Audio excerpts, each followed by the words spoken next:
तीन दामाद की सास पार्ट 2। अब तक आपने सुना कि कावेरी जी अपनी तीनों बेटियों ईशा, मोहिनी और सुहाना की शादी तीन घर जमाई लड़कों के साथ करवा देती है। उन्हें लगता है कि ये लड़के शायद घर का कामकाज संभाल लेंगे, लेकिन उनके तीनों घर जमाई बहुत आलसी थे। वो नौकरी भी नहीं करते थे और बाहर का काम भी नहीं। कावेरी जी ने अपनी बेटियों से कहा कि वो प्रेगनेंसी का बहाना बनाकर अपने पतियों को सबक सिखाए। अब सुनिए आगे।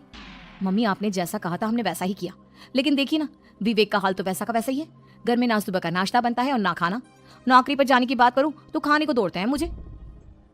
हाँ मम्मी, मैंने भी सुमित को कितनी बार कहा कि अगर नौकरी नहीं करनी तो कोई छोटी सी दुकान ही खोल लो, घर का खर्चा कैसे चलेगा। देखो दोपहर के 12 बजने आए और जनाब अभी तक सो रहे हैं। हाँ मम्मी, ईशा और सुहाना ठीक कहती हैं। अविनाश का भी यही हाल है। जब मैंने अपनी प्रेगनेंसी के बारे में कहा तो मुझसे कहने लगा, अरे दूसरी लड़कियां तो 9-9 महीने तक नौकरी करती है, बस डिलीवरी के टाइम छुट्टी लेती है। मोहिनी, तुम भी नौकरी करो। अब मुझे कहाँ नौकरी मिलेगी। मम्मी बताओ अब मैं क्या करूँ। हे भगवान, क्या सोचकर घर जमाई दामाद लाई थी मैं कि मेरी बेटियां मेरे पास रहेंगी और खुश रहेंगी, लेकिन इन आलसी दामादों ने तो हमारी जिंदगी को भी प्रॉब्लम में डाल दिया है। मैं तो कहती हूँ मम्मी, हम लोग वापस अपनी जॉब पर जाना शुरू कर देते हैं। बता देते हैं इन लोगों को कि हमने प्रेगनेंसी का बहाना किया है। नहीं नहीं बेटा, ऐसी गलती भी मत करना। अगर तुमने ऐसा किया तो इन तीनों की आदत और खराब हो जाएगी। अरे आज नहीं तो कल कभी तो तुम प्रेग्नेंट होगी, तब वापस यही प्रॉब्लम आएगी। तब क्या करोगी तुम तीनों। हाँ मम्मी, आपकी बात तो बिल्कुल सही है। इन लोगों को तो सुधारना ही पड़ेगा। लेकिन कैसे? अपने बच्चों के आने की खबर सुनकर भी इन लोगों पर कोई असर नहीं हो रहा। पैसे कमाने के लिए घर से बाहर निकलना ही नहीं चाहते ये तीनों। अब मेरे दिमाग में एक प्लान आया है। तुम तीनों चिंता मत करो, उन तीनों को बुलाओ, फिर मैं बात करती हूँ। थोड़ी देर बाद कावेरी जी अपने तीनों दामादों को सामने बुलाकर अपनी बात कहना शुरू करती हैं। अविनाश, सुमित और विवेक, देखो बेटा, मैं ना तुम तीनों से बड़ा प्यार करती हूँ, इसीलिए तो तुम्हें घर जमाई बना कर रखा है मैंने। अरे मम्मी जी, सीधे सीधे कहिए ना, क्या बात है। प्यार तो हम भी आपको बहुत करते हैं। अरे मम्मी जी, आपकी इज्जत भी बहुत करते हैं।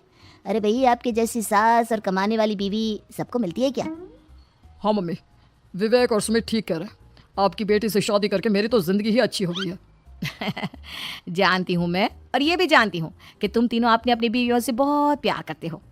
बेटा, बात ऐसी है कि हमारे कुल गुरु ने कहा है कि प्रेग्नेंट होने के बाद मेरी तीनों बेटियां शुरू के 4 महीने हमारे गांव में जाकर रहेगी, जहां मेरे चाचा जी रहते हैं। अरे लेकिन क्यों मम्मी, गांव में जाकर रहने की क्या जरूरत है इन तीनों को? वो क्या है ना बेटा, हमारे परिवार को एक श्राप है। अगर मेरी बेटियों ने यहाँ पर बच्चा पैदा करने की कोशिश की तो उनके बच्चों को कुछ भी हो सकता है। इसलिए अब से लेकर 4 महीने पूरे होने तक इन्हें गाँव वाले घर में रहना पड़ेगा। हाँ तो इसमें प्रॉब्लम क्या है मम्मी जी? हम भी वहाँ जाकर रहेंगे, पिकनिक बनाएंगे। अरे भाई, बीवी जहाँ हम भी वहाँ। हाँ यार, आइडिया तो बहुत अच्छा है। शहर की जिंदगी में रह रहकर परेशान हो चुके हैं, अब कुछ दिन गांव में बिताएंगे। तुम लोग समझने की कोशिश क्यों नहीं करते? तुम में से कोई भी वहां नहीं जा सकता, और मैं यहाँ रहूंगी ना तुम तीनों के साथ। 4 महीने की तो बात है, उसके बाद ये तीनों ही लौट कर आ जाएंगी। ठीक है मम्मी जी, अब हमारे बच्चों का सवाल है तो ये तो करना ही पड़ेगा। कावेरी अपनी तीनों बेटियों को कुछ दिन के लिए घर से बाहर कहीं दूसरे शहर में रहने के लिए भेज देती है। कुछ दिनों के बाद, अरे मम्मी जी, बहुत दिन से पिज्ज़ा नहीं खाया, मंगवाइए ना। क्या बताऊं बेटा, पहले तो बेटियां खर्चा दे देती थी क्योंकि उनकी नौकरी थी, लेकिन अब तो मेरे पास पैसे ही नहीं बचे। थोड़े बहुत पैसे हैं जो बच्चों की डिलीवरी में काम आएंगे। लेकिन मम्मी जी, आपकी बेटियों को वापस आने में तो अभी बहुत वक्त बाकी है। वही सोच सोच कर परेशान हो रही हूँ। सोच रही हूँ कल से दूध भी बंद करवा देती हूँ। अब दूध वाले को देने के लिए पैसे भी तो नहीं है ना। अरे नहीं नहीं मम्मी जी, अगर दूध भी बंद करवा दोगी तो मुझे चाय कहाँ से मिलेगी? और चाय के बिना मैं तो मर ही जाऊंगा। क्या करूं बेटा, इसके अलावा हमारे पास कोई ऑप्शन नहीं है। मेरे पास पैसे ही नहीं बचे। इस तरह कावेरी जी धीरे धीरे अपने तीनों दामादों को पैसे देना बंद कर देती हैं और घर में खाने पीने की चीजें लाना भी बंद कर देती है। अब वो तीनों बुरी तरह से परेशान होने लगे थे, और इसलिए एक दिन तीनों प्लान करके घर से बाहर निकलते हैं। और बाजार में जाने के बाद, यार अच्छा खाना खाए हुए कितने दिन हो गए, पता नहीं कब अच्छा खाना मिलेगा। हमारी बीवियों के जाने के बाद तो हमारी हालत भिखारियों जैसी हो गई है यार। कुछ भी हो, मुझे तो आज पिज्जा खाना ही खाना है।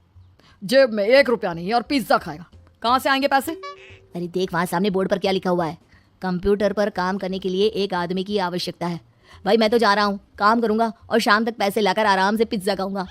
जा जा, तुझे कोई काम नहीं देने वाला, हम तो घर जा रहे हैं। चल भाई सुमित। सुमित और अविनाश वहां से चले जाते हैं और विवेक उस कंप्यूटर शॉप पर सारा दिन काम करके 5,000 रुपए कमाकर घर लौट कर आता है और अपने खाने के लिए अच्छी अच्छी चीजें भी लेकर आता है। ये देखकर विवेक और सुमित के दिल में भी कुछ पैसे कमाने की इच्छा जागती है। अरे सुबह सुबह कहाँ चल दिए तुम? मम्मी जी, एक बहुत अच्छी जगह मिली है। कंप्यूटर पर काम करने के 5,000 मिले थे कल मुझे। अगर रोज काम करूंगा तो पूरे 40,000 की तनख्वाह। अरे वाह, ये तो बहुत अच्छी बात है दामाद जी, आपको जाना ही चाहिए। सुमित और अविनाश विवेक को इस तरह तरक्की करते देखकर परेशान हो जाते हैं और वो दोनों भी काम की तलाश में निकल पड़ते हैं। धीरे धीरे उन दोनों को भी काम मिल जाता है। अब कावेरी के तीनों दामाद छोटी मोटी नौकरी करके अच्छा पैसा कमाने लगे थे। एक दिन कावेरी उन्हें अपने पास बुलाती है।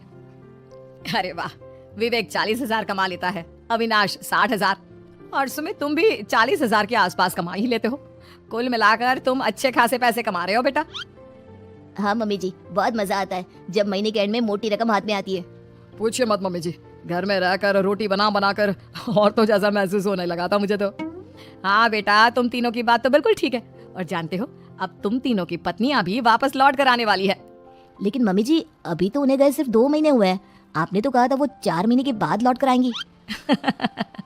ऐसा कुछ नहीं है बेटा, मैं सिर्फ तुम तीनों को सबक सिखाना चाहती थी कि आदमी घर में बैठकर बीवी की कमाई खाता हुआ अच्छा नहीं लगता।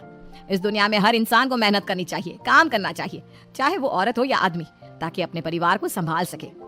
कावेरी की बात सुनकर उन तीनों को अपनी गलती का एहसास होता है और कावेरी उन्हें सच बता देती है कि ईशा, सुहाना और मोहिनी शहर में ही कहीं दूसरी जगह रह रहे थे।